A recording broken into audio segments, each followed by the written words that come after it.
चलो दूसरी ओर है ना, पेज नंबर 36 है, 36 हटाओ 36। और श्रीलंका में जो जो मिला नागरी लिपि में, उसके बाद यहाँ से है। दूसरी ओर उत्तर भारत में, किस भारत में? उत्तर भारत में। भारत को एगो दक्षिण भाग कहा जाता है, वो उत्तरी भारत कहा जाता है, उत्तर भाग। तो दूसरी ओर उत्तर भारत में, उत्तर भारत में कौन कौन आता है? जैसे जम्मू कश्मीर, श्रीनगर, लद्दाख, पंजाब, हरियाणा, बिहार, उत्तर प्रदेश, ये सब किस में आता है? किस में? हिमाचल प्रदेश, ये सब आता है उत्तर भारत में। किस भारत में? दिल्ली, ये सब किस में आता है? उत्तर भारत में। तो वही करा है। दूसरी ओर उत्तर भारत में अल्पकाल के लिए, किस काल के लिए? अल्पकाल के लिए, यानी कम समय के लिए। किसके लिए? कम समय के लिए इस्लामी शासन की। किस शासन की? इस्लामी शासन की, यानी मुस्लिम शासन की नींव डालने वाले। मुस्लिम उत्तर भारत में इस्लामी शासन की नींव डालने वाले कौन? महमूद गजनवी। उत्तरी भारत में इस्लामी शासन की नींव डालने वाले कौन थे? महमूद गजनवी। कौन थे? महमूद गजनवी, जो 11वीं सदी पूर्वार्ध में, किसमें? 11वीं सदी जानता है? 1000 से लेकर के 1000 से, यानी 1000 से लेकर के 1099 तक की जो अवधि होगी, इसको कहेंगे हम 11वीं अवधि। 1000 के बाद की अवधि को कहेंगे 11वीं। तो ही 11वीं सदी पूर्वार्ध, पूर्वार्ध कहते हैं। देखो, 50 वर्ष से पहले की अवधि को कहते हैं पूर्वार्ध, और 50 वर्ष से बाद की अवधि को कहते हैं उत्तरार्ध। तो इसमें दो अवधि होगा, एगो 1050 होगा। कौन सी होगा? 1050। तो 250 से पहले की जो अवधि होगी उसके कहेंगे पूर्वार्ध, और 250 से बाद की अवधि को कहेंगे उत्तरार्ध। तो वही करा है। उत्तरी भारत में कम समय के लिए इस्लामी शासन की नींव डालने वाले महमूद गजनवी के लाहौर के टकसाल में, किसके? लाहौर के टकसाल में, जो अब पाकिस्तान में पड़ता है लाहौर, उसमें भारत का हिस्सा था। समझ गया? 11वीं सदी में। अभी से कह रहा है 1000 वर्ष पहले। तो 1000 वर्ष पहले पाकिस्तान नहीं था, बांग्लादेश नहीं था, ये सब क्या था? भारत ही था। तो 11वीं सदी पूर्वार्ध में लाहौर के टकसाल में, कहाँ के टकसाल में? लाहौर। लाहौर पाकिस्तान में पड़ता है, और टकसाल हम बताए हैं जहाँ सिक्के ढले जाते हैं, सिक्के को ढाला जाता है, उसी को कहते हैं टकसाल। तो लाहौर के टकसाल में चांदी के सिक्कों पर भी, किसके सिक्कों पर? चांदी के सिक्कों पर भी हम नागरी लिपि के शब्द देखते हैं। किसके शब्द देखते हैं?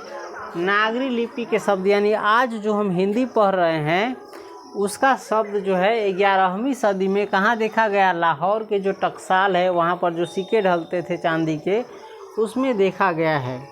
इन सिक्कों पर, और इन सिक्कों पर एक तरफ कूफी लिपि में, किस लिपि में?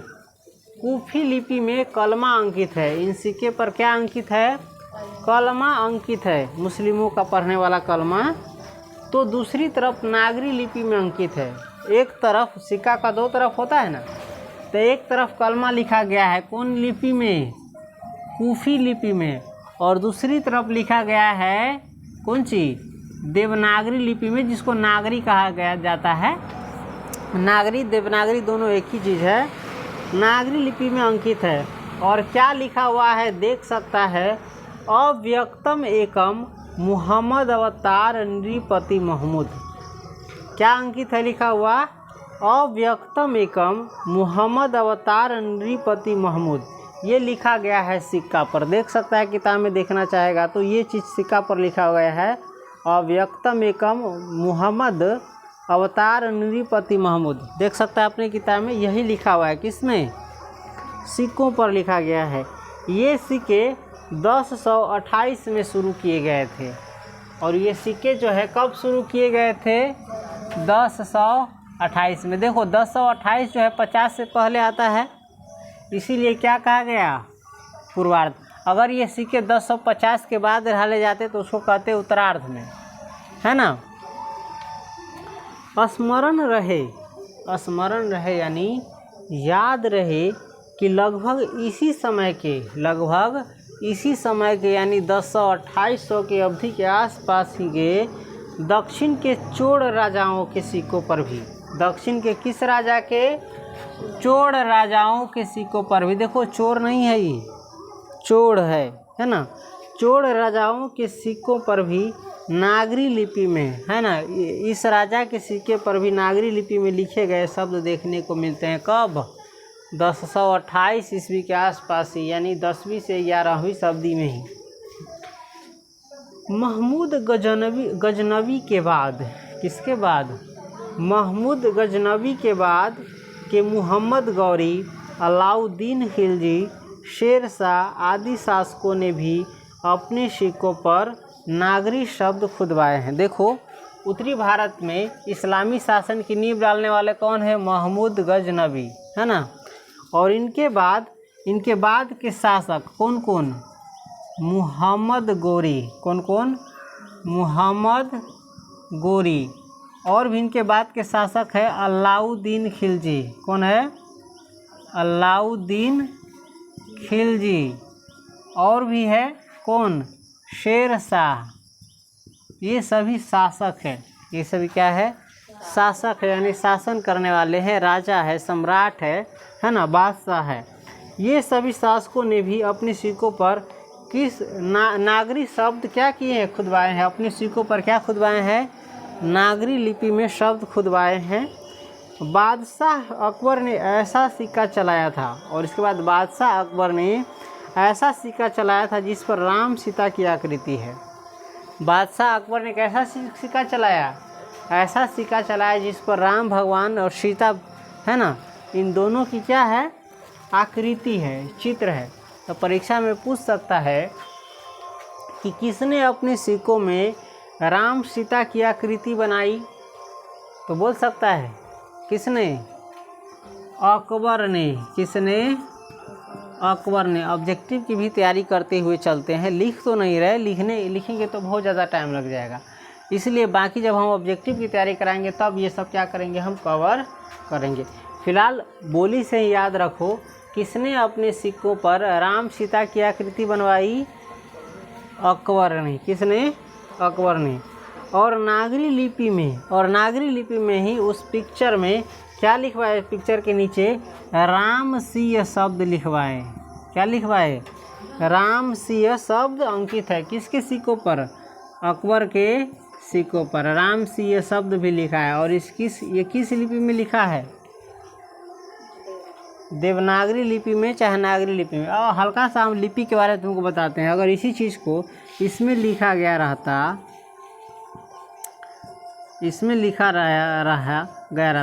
तो ये किस लिपि में है? देखो ये तो अंग्रेजी का अक्षर है, ये किस लिपि में लिखा गया है? इंग्लिश लिखा जाता है रोमन लिपि में। किसमें? रोमन अथी में। इसे है नागरी, देवनागरी। ठीक है, समझ गया।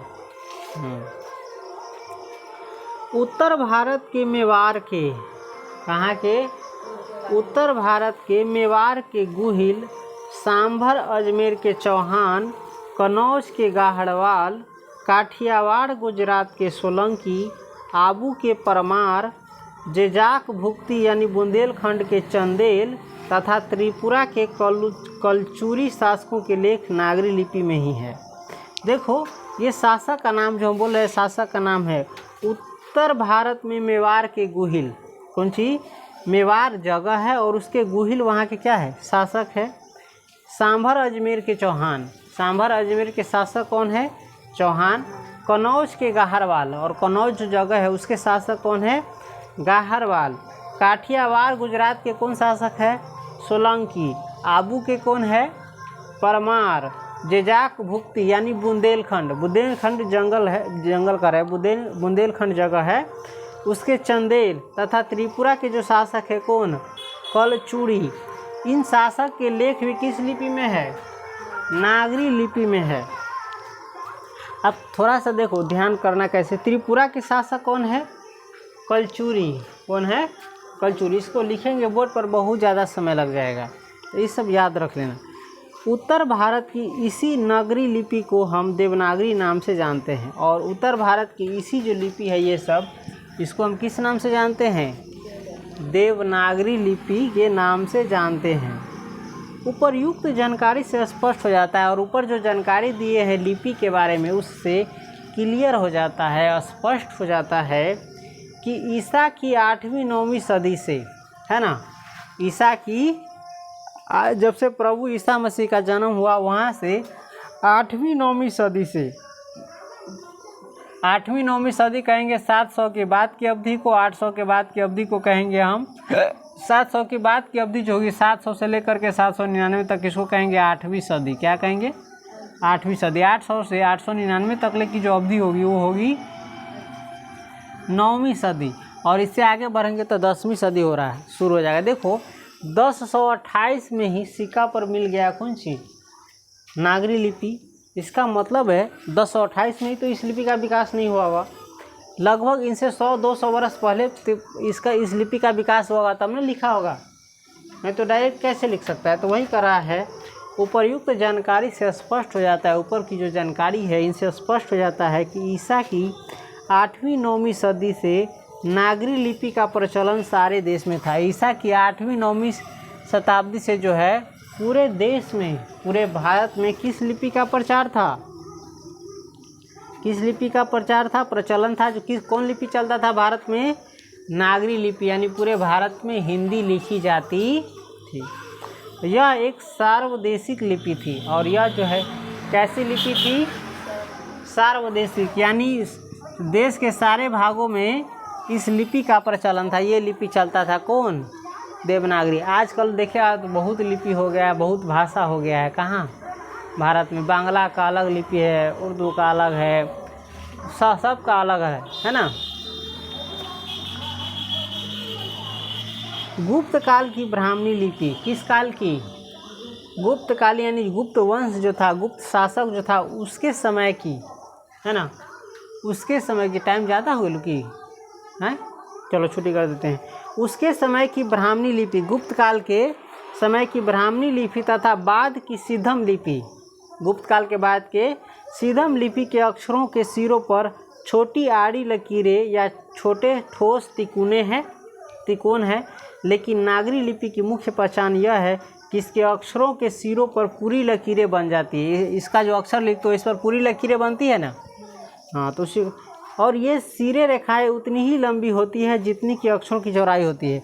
और जितना ज़्यादा अक्षर की चौड़ाई होती है उतना ही ये क्या होती है? रेखा लंबी होती है। हाँ, कुछ लेखों के अक्षरों के सिरों पर, कुछ लेखों के अक्षरों के सिरों पर अब भी कहीं कहीं तिकोन दिखाई देते हैं। दूसरी ओर स्पष्ट विशेषता यह है कि प्राचीन नागरी के अक्षर आधुनिक नागरी से मिलते जुलते हैं और इसे आसानी से थोड़े अभ्यास के बाद पढ़ा जा सकता है। और आने दो, परीक्षा है, जाओ जल्दी से, तैयारी हो करके, ध्यान नहीं था।